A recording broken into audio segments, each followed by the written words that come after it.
the silent repulsion. Wealth doesn't always leave because of bad decisions. Sometimes it leaves because the environment quietly pushes it away. If a business generates revenue but struggles to keep it, if money comes in but never seems to settle, if there's constant motion but no consolidation, the problem might not be in the strategy. It might be in the space where that strategy is executed. Most leaders don't think about their office as a financial variable. They see it as a backdrop, a functional necessity, something that exists but doesn't actively participate in outcomes. That assumption is expensive because the environment where decisions are made, where focus is maintained, where authority is expressed, directly influences how money moves through a business. An office can either support wealth retention or quietly repel it. And repulsion doesn't announce itself. It accumulates silently over time until it becomes the norm. Leaders notice the symptoms but rarely identify the cause. They see deals that almost close but don't. They see clients who seem interested but delay. They see revenue that grows but feels unstable. They see teams that work hard but produce inconsistent results. And they assume the problem is operational, strategic, or psychological. So they hire better people. They refine the offer. They optimize the funnel. They work longer hours. But the leak continues. Because the leak isn't in the strategy. It's in the structure. It's in the space that holds the strategy. This is not mysticism. This is environmental friction translated into financial cost. Every business operates on multiple flows simultaneously. Information flow, decision flow, energy flow, and ultimately cash flow. When those flows are clean, business feels lighter. Decisions feel clearer. Progress feels natural. When those flows are disrupted, even subtly, everything becomes heavier. More meetings are needed. More follow-ups are required. More alignment is demanded. Same effort, weaker output. And that gap between effort and output is where money escapes. So if an office repels wealth, it does so by creating friction in those flows. It scatters focus. It destabilizes authority. It generates confusion. It drains energy. And all of that translates into delayed decisions, inconsistent execution, and financial instability. The question is not whether the environment matters. The question is whether leaders are willing to see it as a variable worth examining. Because once seen, it cannot be unseen. The architecture of resistance. Resistance in a business environment is not always loud. It doesn't always present itself as conflict or crisis. Most of the time, resistance is structural. It's built into the layout, the flow, the positioning. And because it's built in, it feels normal. Leaders walk into their office every day and feel slightly off, slightly drained, slightly less sharp than they should be. But they don't connect that feeling to the room. They assume it's stress, workload, or lack of sleep. What they don't realize is that the room itself might be working against them. Architecture creates behavior. The way a space is organized influences how people think, how they move, how they feel, and ultimately how they decide. A poorly structured office creates mental friction before a single decision is made. It forces the leader to compensate with effort, attention, and energy that should be directed elsewhere. Let's start with positioning, where a leader sits in relation to the room, the door, the window, and the flow of people matters functionally. A leader who sits with their back exposed to open space or high traffic operates in a subtle state of vigilance all day. The body senses that exposure and maintains a low-level alert response. That response drains bandwidth. It shortens patience. It increases reactivity. The leader doesn't feel it consciously, but decisions become slightly heavier. Conversations take longer. Tasks feel more draining. That is resistance. Next, consider flow. How does movement happen in the office? Is there a clear path, or does traffic constantly interrupt focus zones? When a leader's line of sight is filled with constant motion, the brain is forced to process that motion even when trying to concentrate. That processing is invisible but costly. It fragments attention. It reduces depth of thought. It makes strategic thinking harder to sustain. Another form of resistance is visual noise. Offices that feel chaotic even when organized create cognitive load. Too many open tasks visible at once. Too many screens demanding attention. Too many reminders of what's unfinished. The brain treats every visible item as a signal requiring attention. Over time, that creates decision fatigue before meaningful decisions are even made. Finally, there's spatial instability. Rooms without clear zones blur the boundaries between different types of work.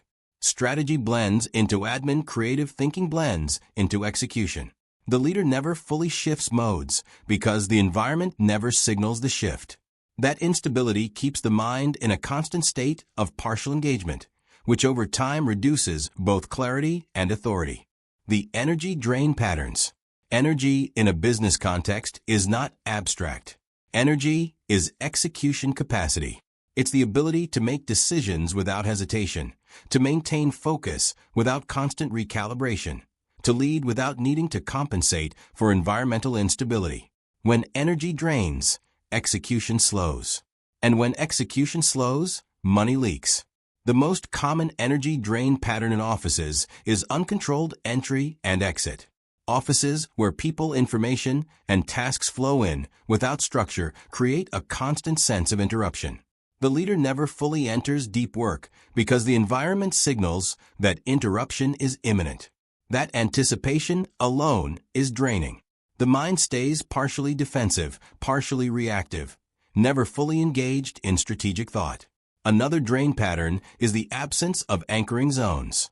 An anchoring zone is a space where the leader feels supported, stable, and in command. Without that zone, the leader operates from a position of constant adjustment.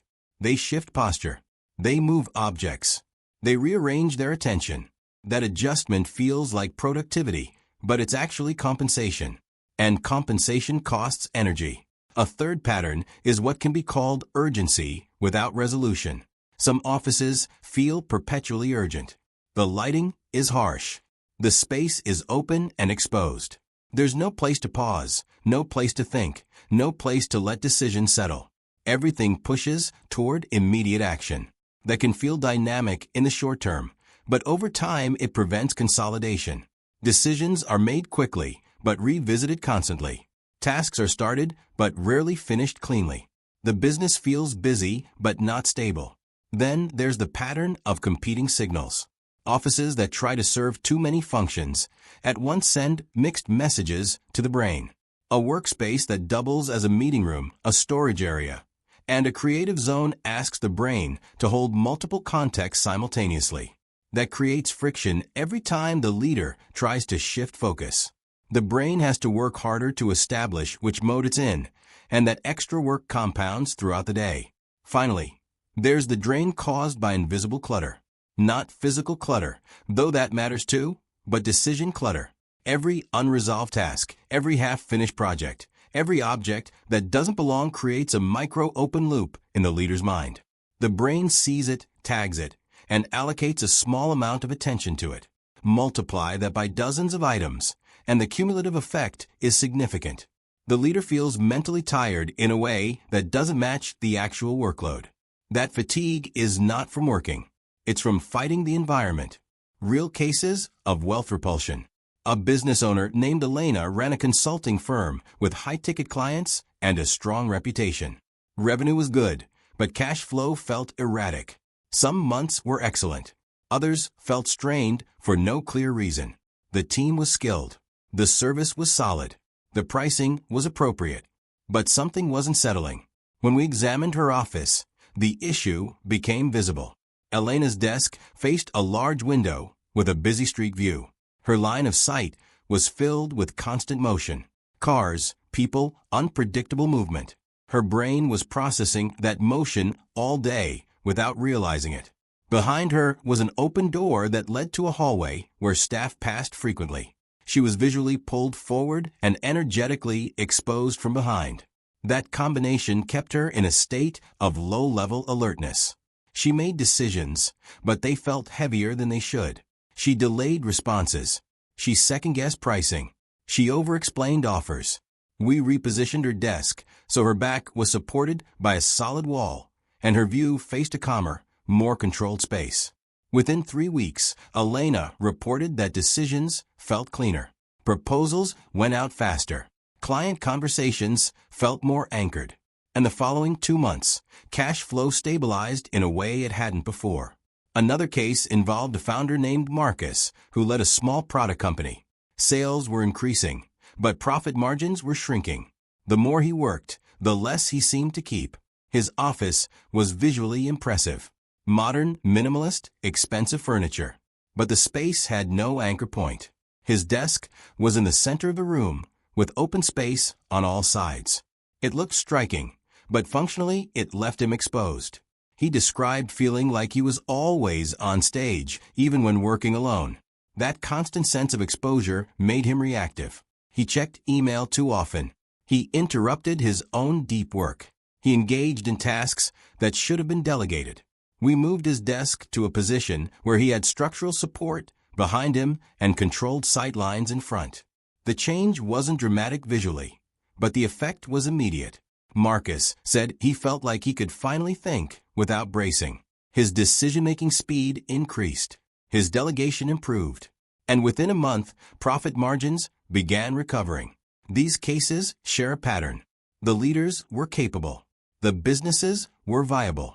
But the environment was creating friction that translated into financial instability. Once that friction was identified and reduced, the business didn't transform magically. It simply stopped fighting itself. From repulsion to attraction. Transforming an office from one that repels wealth to one that attracts and retains it doesn't require a complete redesign. It requires awareness and intentional adjustment. The first principle is support. A leader must operate from a position of stability, not exposure. That means the primary work position should have solid backing, controlled sight lines, and minimal interruption from behind. When the body feels supported, the mind operates with more clarity and less reactivity. Decisions become cleaner. Authority feels more natural. The second principle is flow control. Wealth doesn't only enter a business. It must be retained, and retention requires structure. Offices where entry and exit are uncontrolled create constant leakage. Information leaks, focus leaks, energy leaks, and eventually money leaks. Controlling flow means creating clear thresholds, defined zones, and intentional pathways. It means the leader controls when and how interruptions occur rather than being at the mercy of constant motion. The third principle is clarity of zones. Different types of work require different mental modes. Strategy requires depth. Execution requires speed. Communication requires presence. When those modes are mixed in a single chaotic space, the brain never fully commits to any of them. Creating distinct zones allows the leader to shift modes intentionally rather than constantly operating in partial engagement. The fourth principle is reduction of noise. Not just auditory noise, but visual and cognitive noise. Every object that doesn't serve a clear purpose creates mental drag. Every unfinished task visible in the workspace creates an open loop. Reducing noise doesn't mean sterile minimalism. It means intentional curation. It means the space reflects what matters now, not what might matter someday. The fifth principle is anchoring wealth. This is the concept most often misunderstood. Anchoring wealth doesn't mean placing symbolic objects around the office. It means creating an environment where decisions settle, where progress consolidates, where momentum builds rather than scatters. That happens when the space supports consistency, stability, and clear outcomes rather than constant urgency without resolution. Here's a simple diagnostic any leader can run. Sit in your primary workspace and ask, does this space make thinking easier or harder? Does it make decisions feel lighter or heavier? Does it support authority or require compensation? If the answer is harder, heavier, or compensation, the space is repelling wealth. And that repulsion is costing money every day. Wealth follows clarity. Clarity follows environment. And environment can be adjusted.